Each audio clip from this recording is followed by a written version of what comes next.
Ek is Pastoor Charlie en hierdie is die Warrior Podcast. Kom geniet saam met my inspirerende boodskap uit die woord van die Here.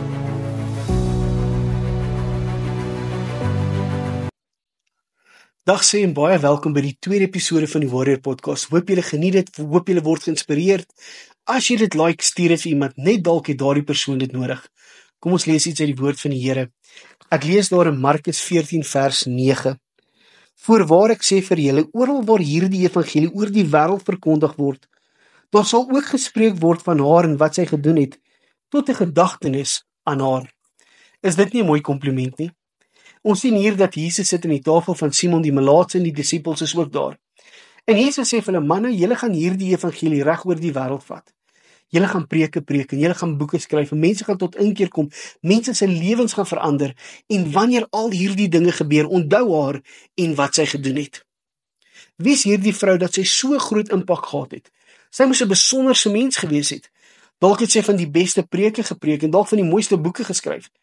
Inteendeel die teenoorgestelde. Sy was 'n doodgewone mens. Sy sou geen boeke skryf nie, sy sou geen preke preek nie. Ons lees net 3 keer van haar.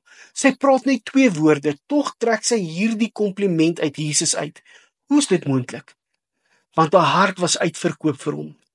En die woord van God sê vir ons moet die Here ons God lief hê met ons hele hart, ons hele siel, ons hele verstand. Ons moet hom lief hê met ons hele wese. Hoor wat sê Joël 2:13. En skeer julle harte en nie julle klere nie. Hier is belangrik dat hy dit sê. Want in daardie tyd het die mense gedink wanneer hulle bid, moet hulle groot baai maak, hulle moet skree en hulle klere skeer en die mense moet dit sien. En eintlik wat God vir hulle sê, dit gaan nie oor die glits en die glamour nie, dit gaan nie oor die ligte nie. Dit gaan nie oor wat daar buite gebeur nie, dit gaan oor jou hart. Hoor mooi. En skeer julle harte, nie julle klere nie, en bekeer julle tot die Here julle God, want hy is genadig en barmhartig en lamoedig en groot van goedertierenheid en een wat berou het oor die onheil. Wie is hierdie vrou? Haar naam is Maria. Sy het 'n boetie met die naam van Lazarus en 'n sussie met die naam van Martha. Soos ek gesê het, ons lees 3 keer van haar. Die eerste keer is in Lukas 10. Ons sien dat Jesus kom in Betanië en hy wil by Martha se huis gaan eet. En sy het 'n suster met die naam van Maria en die sit aan die voete van Jesus. Terwyl Martha besig is om alles reg te kry, die kos te maak, die dingetjies te doen. En sy kom by Jesus en sy sê, Here, gee U nie om dat my sussie my alleen laat nie. Sê vir haar om my toe kom help. En Jesus sê vir haar, Martha, Martha, Maria het die goeie deel gekies, wat van haar nie gevat sal word nie. Hoor mooi, Maria het die goeie deel gekies. Maria het die geleentheid gesien dat Jesus in haar huis gaan wees. Maria het geweet, hierdie is haar geleentheid om aan die voete van Jesus te sit. Maria het geweet, hierdie is haar geleentheid om na sy woorde te luister. Maria het geweet, hierdie is haar geleentheid om haar hart vir hom te gee. Die tweede keer wat ons van haar lees, is in Johannes 11. En daar sien ons dat Jesus skryf woord dat Lazarus siek is.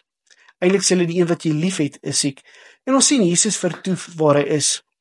En dan sien ons wanneer hy in Betanië kom, is Lazarus alreeds dood. En Martha kom na hom toe gehardloop en sê, Here, as U maar net hier was, sou my broer geleef het, maar ek weet nou nog, dat alles wat U van God vra, God vir U sal gee. En sien, hier kom Martha met 'n bumper sticker Christianity, as ek so kan sê. Sy quoteer al die regte verse. Sy sê al die regte dinge, maar haar hart glo dit nie. En Jesus sê vir haar, Martha, Martha, as jy vandag glo, sal jy 'n wonderwerk sien. En dan sien ons dat Martha vir Maria gaan roep. En dan wanneer Maria by Jesus kom, sê sy presies dieselfde woorde. Here, as U maar net hier was. En die woord sê dat Jesus ween. Dieselfde woorde, dieselfde ding, presies dieselfde woorde. Een word vermaan en een kry 'n wonderwerk. Wat was die verskil? Waar hulle hart is. Die woord van God sê, die wat na hierdie woorde van my luister en dit doen, hom sal ek vergelyk met 'n wyse man wat sy huis op die rots gebou het. En die wat na hierdie woorde van my luister en dit nie doen nie, hom sal ek vergelyk met 'n dwaase man. En dan sê die woord, die wind het gekom en die reën het gekom en die water het in die huis gestroom en die huis het op die rots het by staan en die huis het op die sand gebou het geval en sy val was groot. Die een het haar hart vir Jesus gegee, en die ander ene was soos daardie mense in Joël wat net skree en 'n bohaai maak. Een word vermaan, een kry wonderwerk. Wat sien is jy?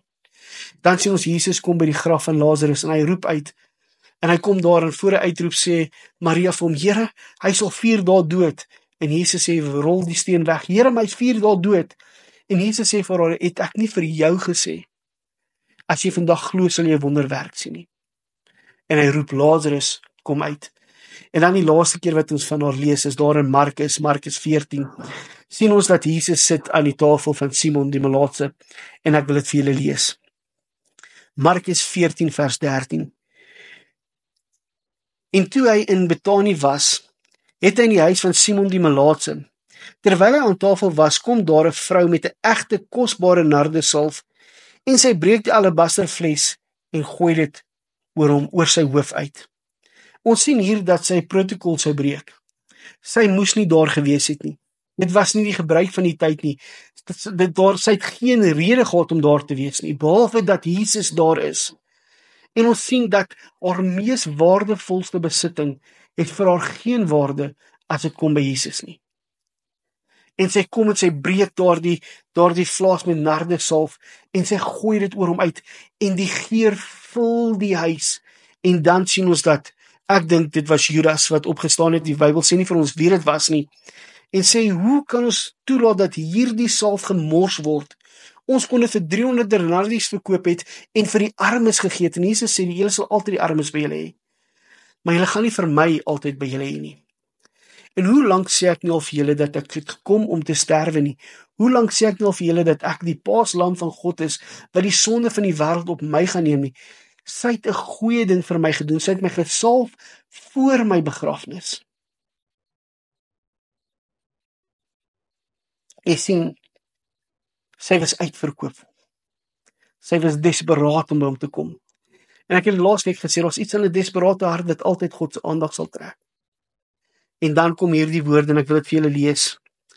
Markus 14:19. Voorwaar ek sê vir julle, oral waar hierdie evangelie oor die wêreld verkondig word, daar sal ook gespreek word van haar en wat sy gedoen het, tot gedagtenis aan haar. Dit was 'n bewyse van 'n hart wat aangeraak is deur God. 'n Lewe wat verander is. Sy was die bewyse wat die evangelie sou doen, wat hulle sou preek. Daar is mense wat in Handelinge soveel meer sou gegee het as sy, maar sy het dit gedoen nog voordat dit populêr was. Sy het haar hart vir hom gegee. En al wat hy jou vandag vra, is gee my jou hart. Gee my jou hart. Is jy bereid vanaand om jou hart en lewe vir hom te gee? Is jy bereid om hom 'n kans te gee? Want jy sien, ons het al alles probeer.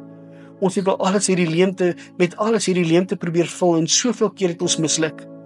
En vanaand gee ek vir die antwoord, die enigste manier om daardie leemte te vul is Jesus Christus. Vertrou hom vanaand met jou hart. Vertrou hom vanaand met jou lewe. Gee hom vanaand 'n kans.